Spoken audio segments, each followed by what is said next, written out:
Ethereum could hit 4.5 lakh rupees soon. The logic behind this might surprise you. Three powerful forces are quietly building behind Ethereum right now.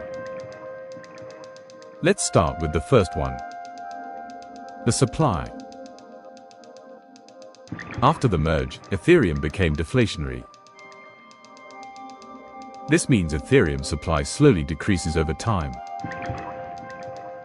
This means lower supply and steady demand results in natural upward pressure. This is known as supply shock. Force 2, ETF inflows. The second force is the upcoming Ethereum ETFs. ETFs make it easy for big institutions to buy Ethereum,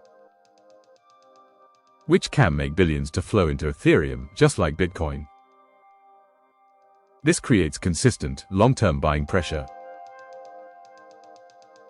Force 3, adoption. Banks and corporations are building on Ethereum.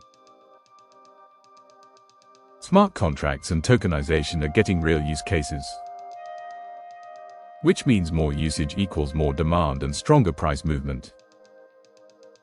So what does this mean for Ethereum's price? If these three forces align in the next bull cycle, 4.5 lakh rupees becomes a realistic and achievable range. Hit subscribe for more such content related with investments, finance and crypto.